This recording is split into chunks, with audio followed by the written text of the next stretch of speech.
Представяне на резултатите от проучванията.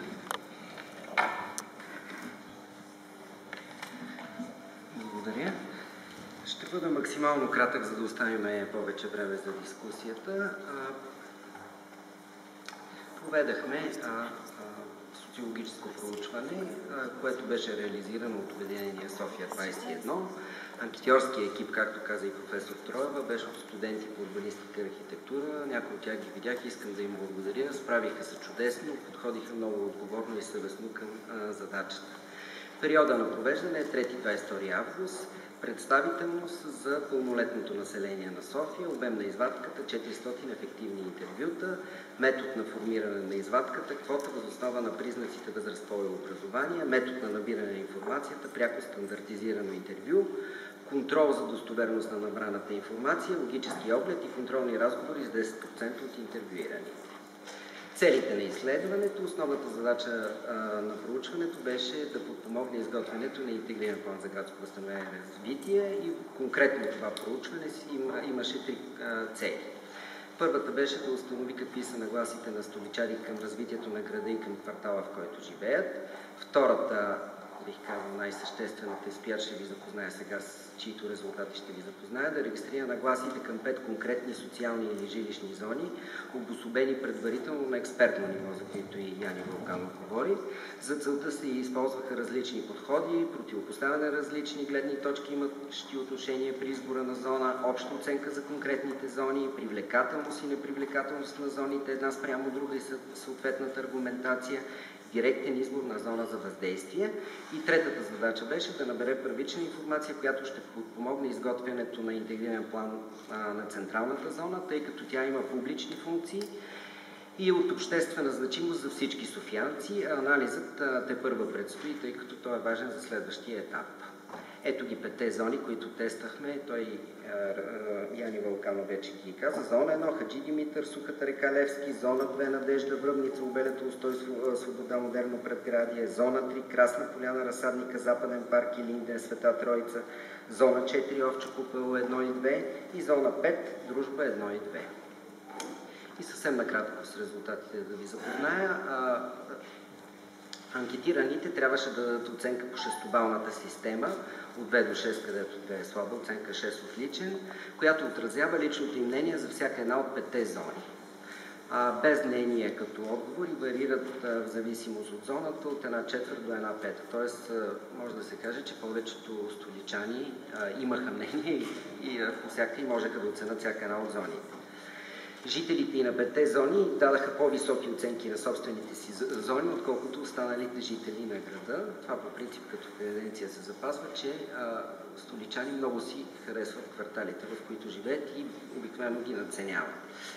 Зона 3 има най-висока оценка, т.е. Зона 4 и зона 5 получават оценки, различаващи се в 4 стотни в рамките на статистическата грешка, т.е. те са съвсем близки и най-ниски оценки получават зона 1 и зона 2. Те реално са най-ниско оценени.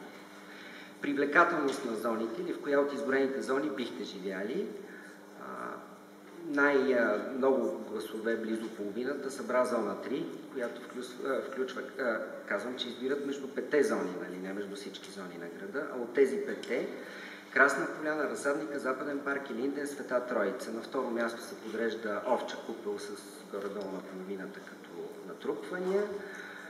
Зона 1 и зона 5 са относително близко и на последно място е отново зона 2. В коя от изброените зони не бихте живяли? Тук трябваше да изберат в коя от 5 е най-непредпочитаната. И тук се запази тази тенденция. Всъщност най-непредпочитаната, изрично упомената е зона 2. Красна поляна пък е най-предпочитаната. Тук имаше само разместване между зона 5 и зона 1, които си размениха местата. Данните показват, че най-предпочитаната от 5 зони е зона 3. Тя е избрана за място на живеене от 45,8% от анкетираните. Тази зона е предпочитана и от 70 и близо 76% от представителите на зона 2.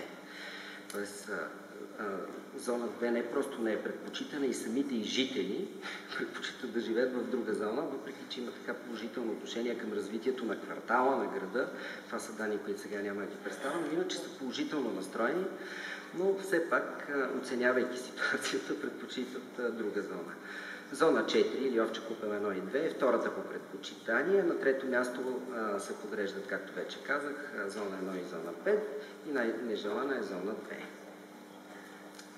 Привлекателност на зоните, аргументи. Т.е. сега да видим каква беше аргументацията за избор или за изрично казване, че не искат в тази зона да живеят. Зона 1 Хаджи Димитър, Сухата река, Левски. Плюсовете: близко до центъра, комуникативен, тих и спокоен. Извадил съм тези с по-големи натрупвания отговори. Основни минус е ромите и ромското гето, западнал и неуреден, отдалечен и краен. Тоест, както виждате, при него има, че от една страна е близко до центъра, от друга, че е отдалечен, но все пак доминира това, че е близко до центъра като натрупване. Зона 2 Надежда, Връбница, Обелето, Ростой, Свобода, модерно предградие, цялостно уреден и благоустроен, комуникативен, добър градски транспорт, добра търговска мрежа. Тоест, както виждате, тук плюсовете са свързани с това, че все пак се устроява и се инвестират усилия в тази зона.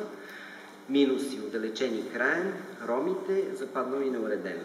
Зона 3. Близо до центъра, паркове и градинки, цялостно уреден и благоустроен. Минуси: ромите и ромското гето, западнал и неуреден. Зона 4. Зона 4 е много интересно, че плюсовете са свързани с такива, как да кажа, природни, екологични фактори. Чист въздух, чист като цяло, и планината, че е близко. А минусите са свързани с градската организация, отдалечен и краен, западнал и неуреден, лош градски транспорт. Зона 5. Тих и спокоен, добър градски транспорт, комуникативен, и нещо специфично за тази зона, езерото, се води за плюс. Минуси: отдалечен и краен, близо половината са посочили, западнал и неуреден 14%. И накрая имахме един директен въпрос, в който трябваше да се избере към кои от 5 зони общината трябва приоритетно да насочи усилията си, за да подобри състоянието им. Тук не случайно имаха анкетирани и те трябваше да изберат до 3 от 5 зони. Най-сериозни натрупвания имат зона 2 и зона 1. Зона 3 заема трето място на дистанция от 3,2 от последните две зони. Натрупването на повечето гласове в зона 3 явно се държи на аргументи, различни от тезата за помощ на най-нуждаещите се и в най-тежко състояние. Тази зона получава най-висока средна оценка и е най-предпочитано място за живеене спрямо останалите. И на последно място с равни стойности са зона 4 и зона 5. Избор на социална зона за въздействие, изводи. Може да се каже, че се обособиха в резултат на данните, се обособиха две групи зони, като първата това са зона 1 и зона 2, които може да се каже, че получават така най-негативна оценка. Зона 2 е най-малко предпочитаната и най-много непредпочитаната за живеене зона. Тя е посочена от най-много анкетирани като зона, към която общината трябва приоритетно да насочи усилията си за подобряване. От друга страна, респондентите от зона 2 са най-положително настроени към посоката на развитие на квартала си и в най-малка степен го определят като по-лош. Въпреки положителната си настройка, както вече казах, анкетираните от зона 2 са единствените от 5 зони, които предпочитат да живеят в друга зона. Зона 1 получава най-ниска обща оценка, тя е на трето място по предпочитаност, на второ по непредпочитаност и така нататък. Може да се каже, че зона 2 действително стои най-лошо. Избор на 3 социални зони за въздействие, т.е. ако трябва от 5 да изберем 3, първите 2 жилищни зони, както вече казах, са 2 и 1, и сега трябва да се спрем коя евентуално да е третата. Зона 5 или Дружба 1 и 2 на трето място по обща оценка. По предпочитаност дори се нарежда след зона 1 на предпоследно място, а непредпочитаност отново трета. При директния въпрос за приоритетна намеса дели четвъртото място с зона 4. Зона 3, Красна поляна, Разсадника, Западен парк и Линдия, Света Троица е най-харесваната от 5 зони. Тя получава най-висока обща оценка и е предпочетена за живеене от близо половината от анкетираните. Тя печели третото място по гласове за приоритетна грижа на градската управа. Аргументите в този случай, както вече и казах, са различни от лошото състояние и негативни имидж и са по-скоро в положителен аспект. Към това следва да се прибави и факта, че това е най-многобройната като население зона.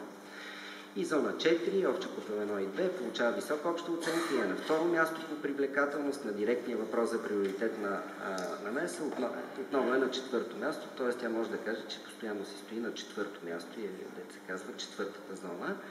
Или ако трябва да се избере, основно изборът е между зона 5 и зона 3. Зона 5 се оценява по-лошо, но при зона 3 има някаква аргументация, която е за това, че точно защото е предпочитана и е високо оценена, хората смятат, че трябва да й се помогне и да се инвестира в тази зона. Благодаря за вниманието и само да напомня, попълнете анкетната карта, за да отчетем и вашето мнение.